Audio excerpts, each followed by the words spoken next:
देवताओं द्वारा गर्भस्थ भगवान कृष्ण की स्तुति।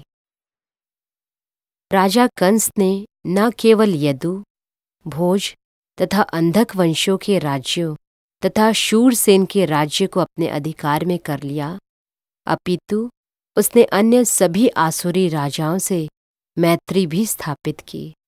उनके नाम हैं प्रलंब, बक, चानुर, तृणावर्त, अघासुर, मुष्टिक, अरिष्ट, द्विविद, पूतना, केशी तथा धेनुक। उस समय जरासंध मगध प्रांत का राजा था। इस तरह कूटनीति से कंस ने जरासंध के संरक्षण में उस समय का सबसे शक्तिशाली राज्य सुगठित कर लिया। उसने बानासुर तथा भौमासुर जैसे राजाओं से भी मैत्री स्थापित कर ली, जब तक कि वह सर्वाधिक प्रबल नहीं बन गया। फिर वह यदुवंश के प्रति, जिसमें कृष्ण को जन्म लेना था, अत्यधिक शत्रुता बरतने लगा। कंस के द्वारा सताए जाने के कारण यदु, भोज तथा अंधक राजा अन्य राज्यों यथा कुरु, पंचाल, कैकेय, शाल्व, विदर्भ, निषद, विदेह तथा कौशल राज्य की शरण में जाने लगे। कंस ने यदु राज्य तथा उसी के साथ भोज तथा अंधक राज्यों की एकता को ध्वस्त कर दिया। उसने उस समय भारतवर्ष नाम से विख्यात विशाल भूभाग में अपनी स्थिति सुदृढ़ कर ली। जब कंस ने एक एक करके देवकी तथा वसुदेव के 6 शिशुओं का वध कर दिया, तो कंस के अनेक मित्र तथा परिजन उसके पास पहुंचे और उन्होंने प्रार्थना की कि वह इस जघन्य कर्म को त्याग दे। किंतु बाद में वे सब कंस के प्रशंसक बन गए। जब देवकी 7वीं बार गर्भवती हुई, तो उनके गर्भ में अनंत नामक कृष्ण का पूर्ण अंश प्रकट हुआ। देवकी हर्ष तथा विषाद से अभिभूत थी। वे हर्षित थी क्योंकि उन्हें पता था कि उनके गर्भ में भगवान विष्णु ने आश्रय लिया है, किंतु साथ ही वे खिन्न थी कि शिशु के उत्पन्न होते ही कंस उसका वध कर देगा।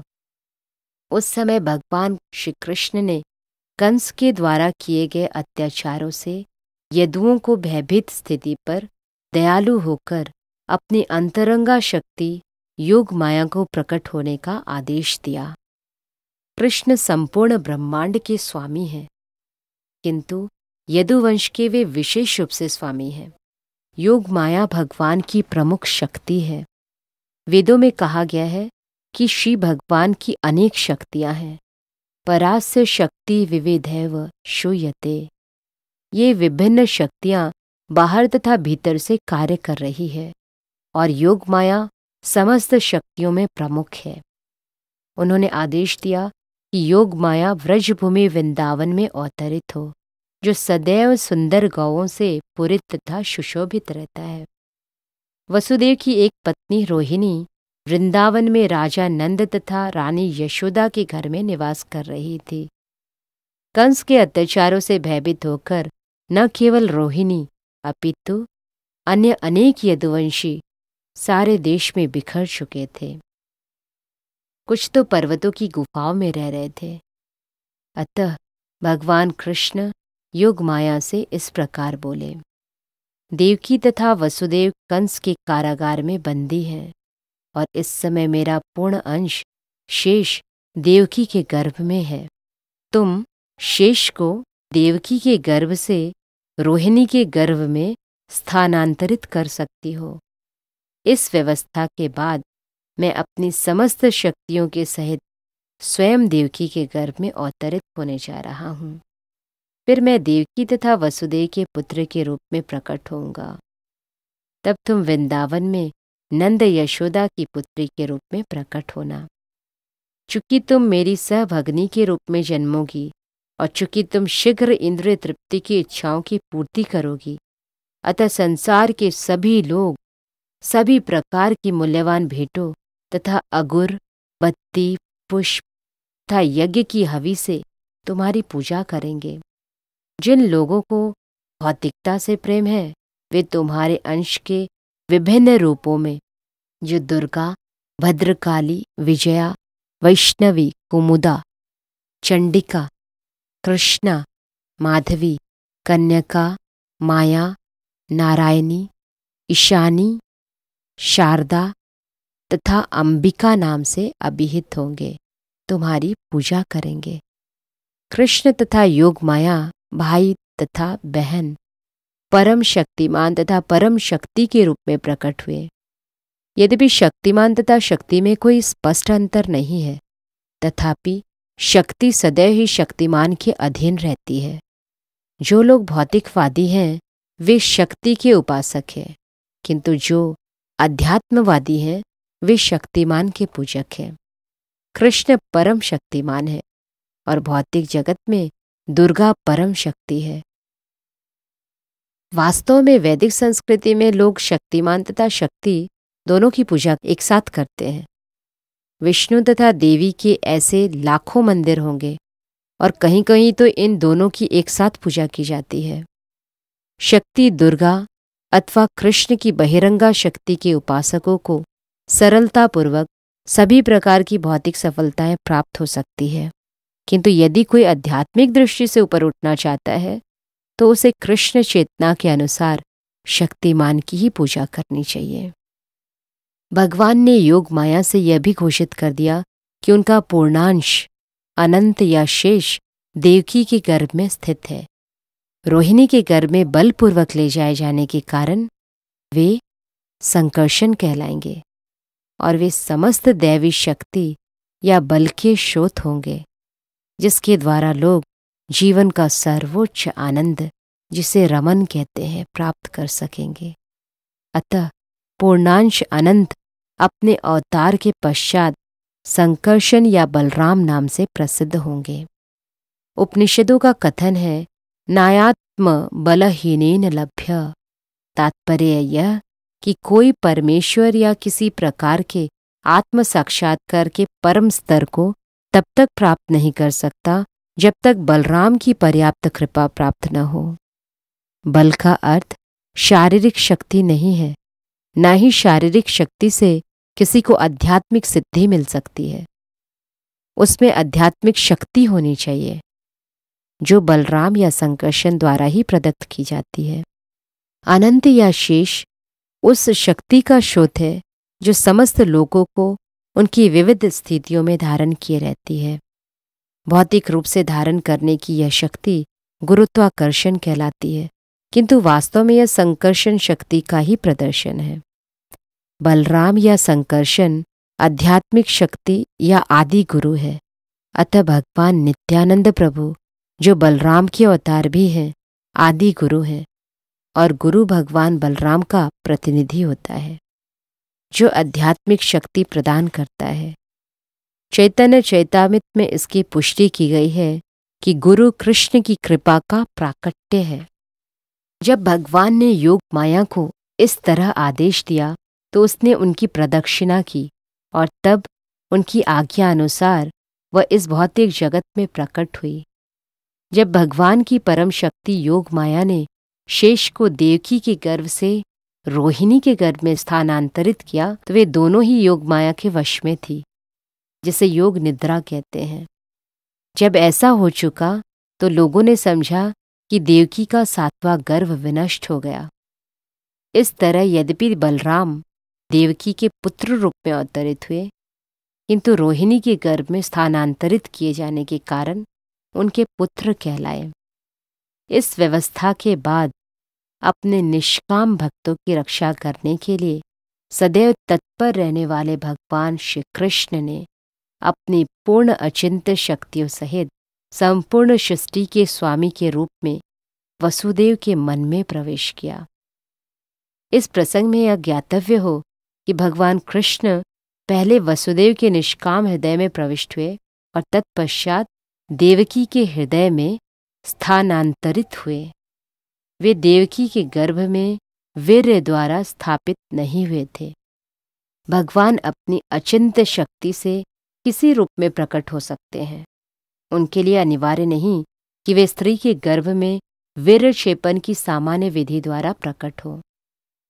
जब वसुदेव भगवान को अपने हृदय में धारण किए हुए थे तो वे उस देदीप्यमान सूर्य की भांति लग रहे थे जिसकी प्रखर किरणें सदा असह्य होती है और सामान्य जनों को झुलसाने वाली होती है। वसुदेव के शुद्ध निष्काम हृदय में स्थित भगवान का रूप कृष्ण के आदि रूप से भिन्न नहीं था। कहीं भी और विशेष रूप से हृदय के भीतर श्री कृष्ण के रूप का उदय धाम कहलाता है। धाम से कृष्ण के केवल रूप का नहीं अपितु उसके नाम, गुण तथा साज समान का भी बोध होता है। यह सब एक साथ प्रकट होता है।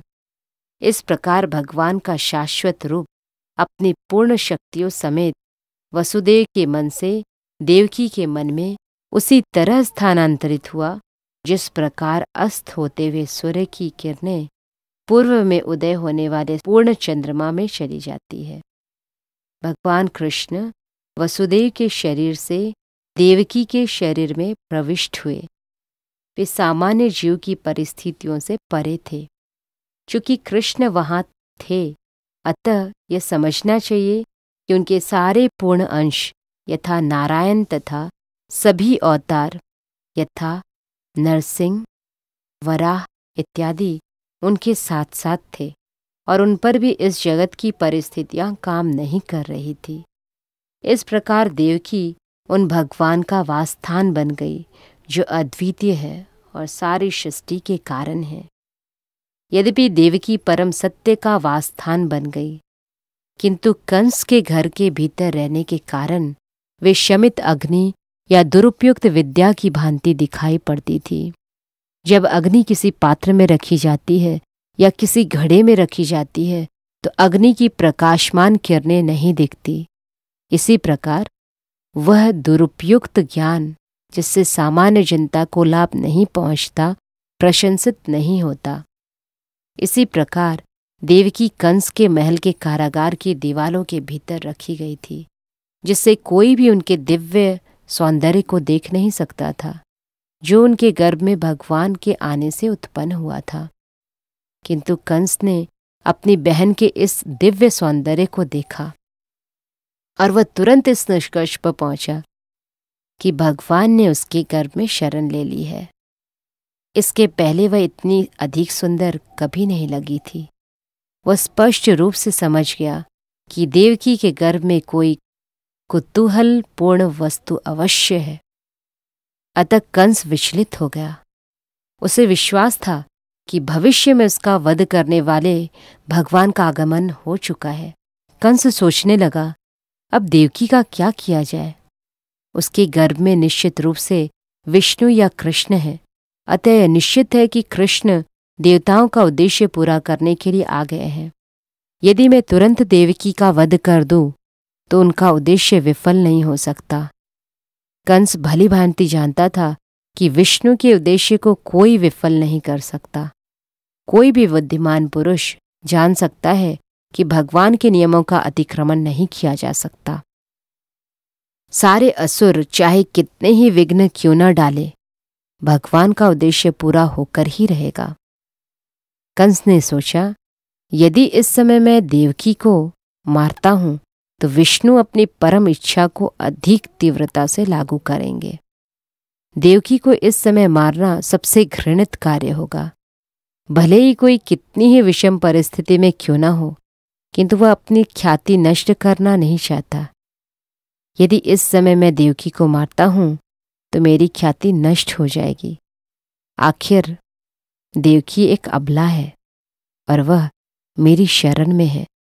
वह गर्भवती है और यदि मैं उसे मारता हूं तो मेरी ख्याति मेरे जीवन भर के पुण्यों का फल तदा मेरे जीवन की अवधि है समाप्त हो जाएगी। उसने आगे भी विचार किया, जो व्यक्ति अत्यधिक क्रूर होता है वह इसी जीवन काल में मृत तुल्य रहता है। क्रूर पुरुष अपने जीवन काल में किसी को प्रिय नहीं होता और उसकी मृत्यु के बाद लोग उसे कोसते हैं। अपनी देहात्म बुद्धि के कारण मनुष्य का पतन होता है और नरक के गहनतम भाग में धकेल दिया जाता है। कंस ने उस समय देवकी के वध के पक्ष और विपक्ष पर इस प्रकार से विचार किया। अंत में कंस ने देवकी को तुरंत न मारकर अपरिहार्य भविष्य की प्रतीक्षा करने का निर्णय लिया, किंतु उसका मन भगवान के प्रति शत्रुता से भर गया।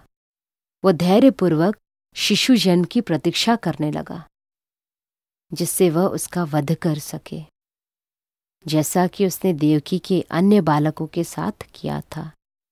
इस प्रकार भगवान के प्रति शत्रुता के सागर में निमग्न वह बैठते, सोते, चलते फिरते, खाते, काम करते, जीवन की सभी अवस्थाओं में कृष्ण तथा विष्णु के ही विषय में सोचने लगा। उसका मन भगवान के विचार में इतना लीन हो गया कि उसे अपने चारों ओर विष्णु या कृष्ण ही दिखते। दुर्भाग्यवश यद्यपि उसका मन विष्णु के विचार में इतना लीन था, तथापि वह भक्त नहीं माना जाता, क्योंकि वह कृष्ण को शत्रु के रूप में सोचता था।